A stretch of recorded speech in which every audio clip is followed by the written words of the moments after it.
So my daughter works in the same building as a library. And this has been a blessing. And this has been a curse. Yesterday, she checked out a bag full of books for me. And the librarian asked her, "Do you want all these books at the same time?"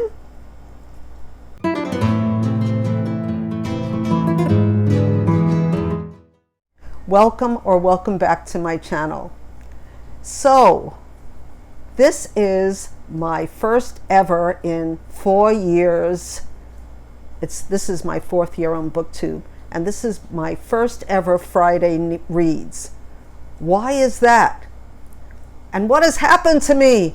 Well, this year has been starting out very weird. Usually I'm a one person at a time reader.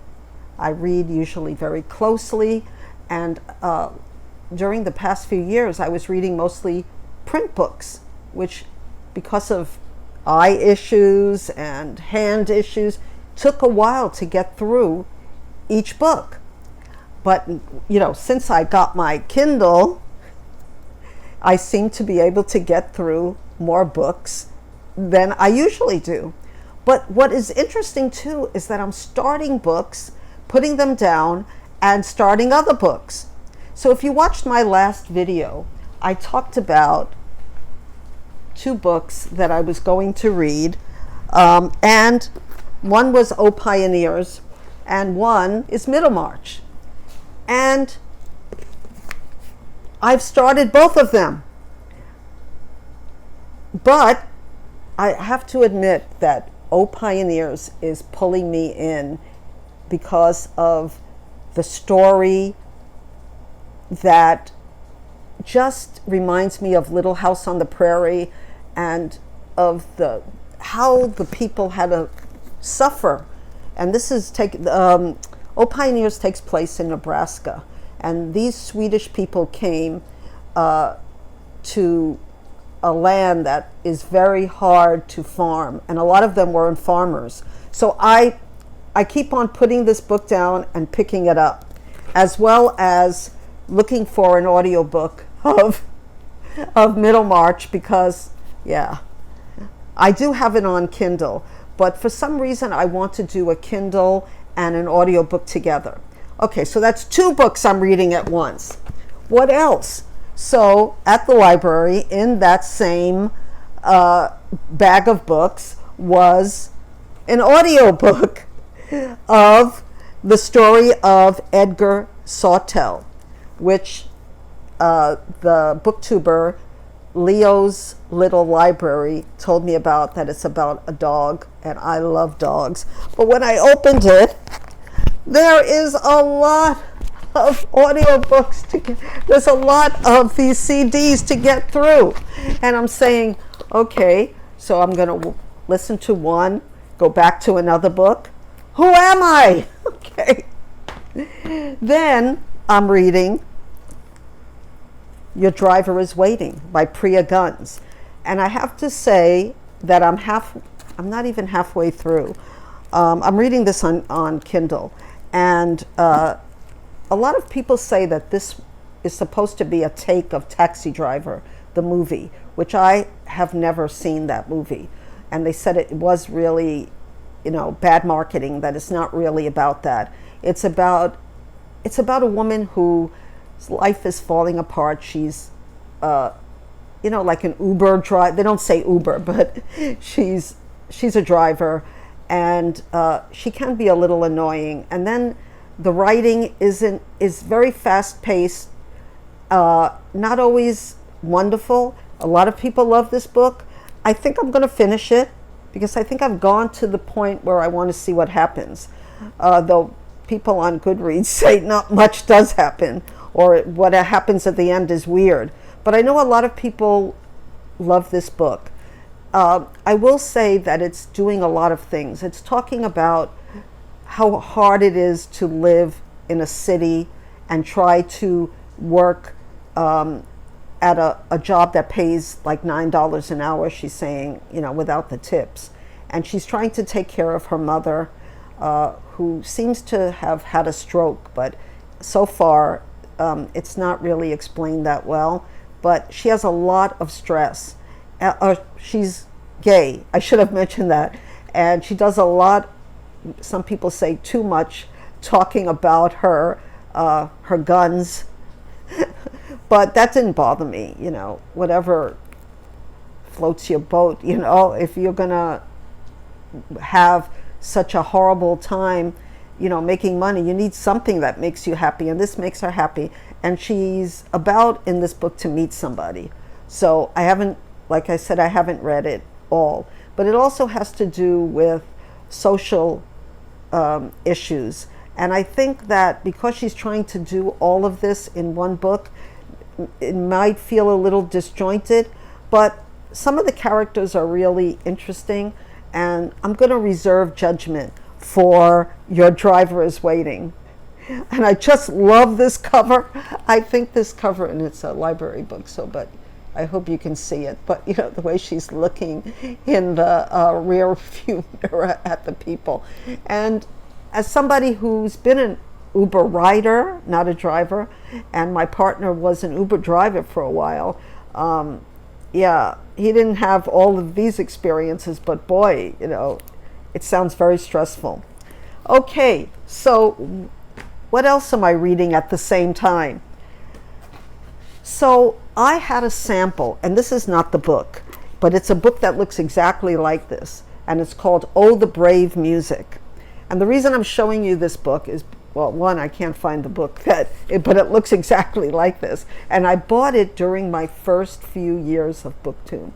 And as I read it, because of the way it was exactly like this, small print, this book happens to be a book I really love, and I have on Kindle, which is by Betty Smith, Tomorrow Will Be Better. It's not as popular as all her other books, especially A Tree Grows in Brooklyn, but I love all of her writing. But anyway, so coming back to Oh, the Brave Music, I had a sample sent to me on Kindle. And I'm saying, is this the same book that I tried to read and put down? Because I am totally into the sample and want to get the whole book. Now, I did read something by Dorothy Evelyn Smith, Miss Plum and Miss Penny, and I bought the new copy, and I talked about this, maybe my first year on Booktube, and I didn't love it. I liked it, but I didn't love it. But when I read just the first few chapters, what they give you on a sample of Oh, the Brave Music, I said, okay, so what is it about? I don't know too much because I'm still reading it, but it's about a coming-of-age novel about a little girl named Ruan, and her father is what they call unconventional preacher. So I don't know exactly what that meant. And it says that she's experienced a lot of losses early in her life. And that's kind of a spoiler for me right now. But this is what it says on the tin. And despite the extraordinary and oppressive circumstances of her childhood, this is a joyous novel. And that's all I'll say about it, because anything else would be spoiling it for both of us. But I will tell you one thing. I felt the joyousness. The little girl has an imagination that reminded me of my imagination when I was a young child. And just that is so joyous. And I'm looking forward to reading more of this. But what can I do? I'm starting. Am I Shawn the Book Maniac? No, I'm not. But this is the way this year has started. You have to excuse the lighting. It is, every time we had a beautiful sunny day in Hawaii yesterday, and today it's storming. So the lighting might not be perfect. But somebody said, well, it's more perfect than it would be around 4 o'clock in the afternoon, not in Hawaii. Let's put it that way. So what else am I doing? What else am I reading? Well, in that pile of books was Nobody's Fool by Richard Russo. So why did I pick this out and read a few lines of it? It's big, and I'm usually quite timid about big books, but the first few, well, first of all, it was on my wish list for like years. I wanted to buy it, but I never did, and my library didn't have it, and now they had it, and I said, oh, I have to read it. So what is it about? Well, it says it's Richard Russo's slyly funny and moving new novel follows the unexpected operation of grace in a deadbeat town in upstate New York. Hello, I've been to upstate New York. I live in Brooklyn, which is not upstate, but I'm already hooked already. And the life of one of its unluckiest citizens, and his name is Sully, who has been doing the wrong thing triumphantly for 50 years. How can you not like this, you know? So I did read a few things. So you might say, okay, this is enough, right? No! So I had, what my library did not have was a book that I've been, wanting to read for ever since it was on Booktube, and that's Boulder by Eva Baltasar, translated by Julia Sanches. And I got my brand new copy from somewhere in Jersey, and it's not Jersey, US. I think it's Jersey.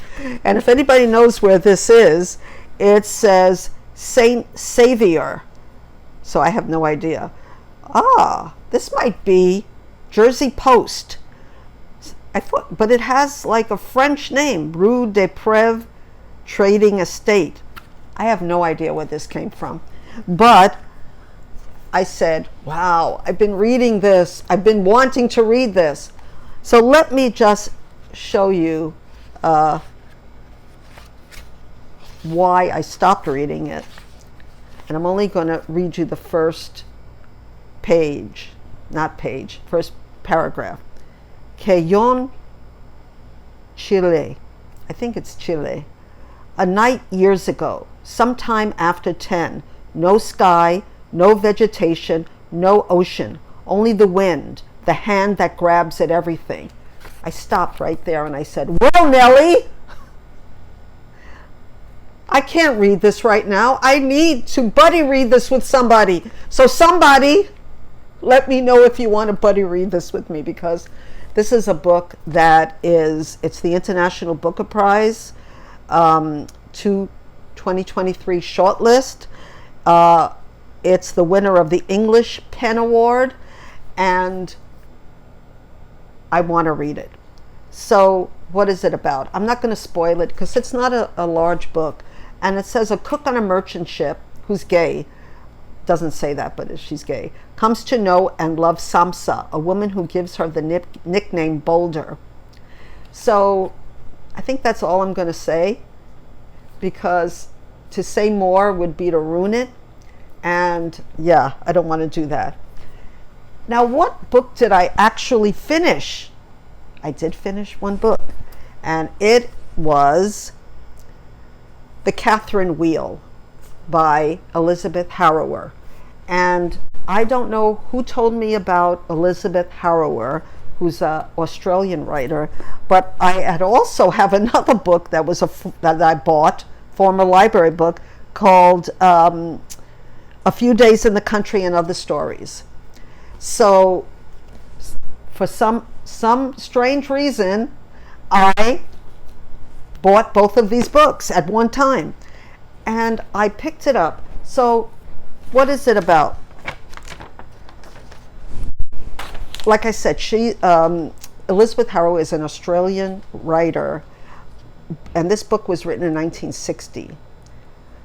I'm pretty sure it's 60. And this is the only book that Elizabeth Harrower set in London. So I was interested in that part of it. But first, before I tell you what I think of it, I'm going to just tell you about it. 25-year-old Clemency Jones has moved from Sydney to a chilly bedsit on the other side of the world. During the day, she studies for the bar by correspondence. In the evenings, she gives French lessons to earn a meager wage. When she meets Christian, a charismatic would-be actor, she can see he's trouble, not least because he's involved with another woman, an older woman, and living with an older woman. But she is drawn to him nonetheless, drawn into his world of unpayable debts, wild promises. And I'll tell you what I think about Christian and why this book affected me in a minute. But I'm going to read you what propelled me to read this book, to go on reading. So the wind from Siberia was, as announced by the BBC, came down Bayswater Road from the direction of Marble Arch, searing skin and petrifying metal and wood. It took possession of London, and this early day of the new year, gently, somehow, sympathetically, with a secret sort of throb, my ears ached against it, but rather more drearily, and with a sense of injustice, my eyes watered as I narrowed them at the steely dark sky and swirling smoke, the center of the universe, the brilliance of the winter season. So that made me want to read it. It sounded, very sarcastic, and the writing was good, though some people say it's boring. And I think it's longer than it needs to be. But what made me keep on reading it until the very unsatisfying ending was that I can see how this woman, who's lonely, but she doesn't want to admit it, she does have a few friends, but she's captivated by this man who has, at the least, borderline personality disorder. At the most, he's a sociopath, which I think he is. He's also an alcoholic. So, but a lot of people didn't like, not so much me, because I understood it, having been through experiences in my life where you just feel drawn to somebody and know they're bad for you. But some people said, how could she be so stupid? He's horrible, he's terrible, And I have to say, I almost stopped reading this for a while because I felt this thriller element, like, what is he going to do to her? What is this other woman going to do to her? And our friends were saying the same thing.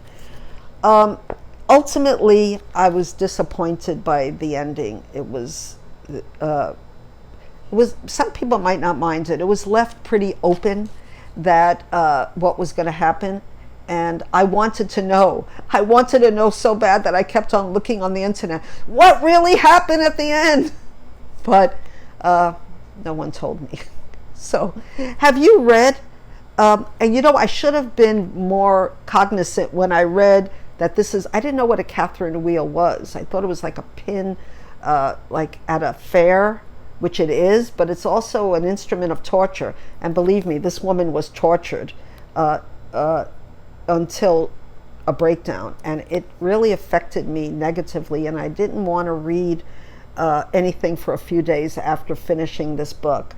And so what do you think? Should I go on to read the short story collection? Yeah, so, that's kind of the end of my first Friday reads, where I'm talking about books that I haven't read yet, that I started. I don't think that I'm the type of person who's going to be doing this for long. Maybe I just have FOMO, fear of missing out, and I'm just like scattered all over the place, and I don't know where to attach my attention. I know I want to read Boulder. I know I want to finish O Pioneers and Middlemarch. Other than that, and the CD, if maybe I can listen, the audiobook I should say. I should read one CD a day, because the book is huge. So that's my plan anyway. And I hope you enjoyed this video. Please like, comment, and subscribe if you like this video. And I have a lot of ideas, and I've been watching a lot of BookTube and listening to other people getting discouraged about numbers on BookTube, and I'm in the same boat as other booktubers. We do a lot of work for this. And for somebody with, like me, with an anxiety disorder, it takes a lot for me to get in front of a camera and be my authentic self, which I am. I think I'm being my authentic self. Not everybody likes it, but this is part of who I am. So until my next video, I wish everybody a sunny day. We don't have a sunny day today in Hawaii, but I hope in my next video it'll be sunnier. And until then, I wish you all a wonderful week, and of course, aloha.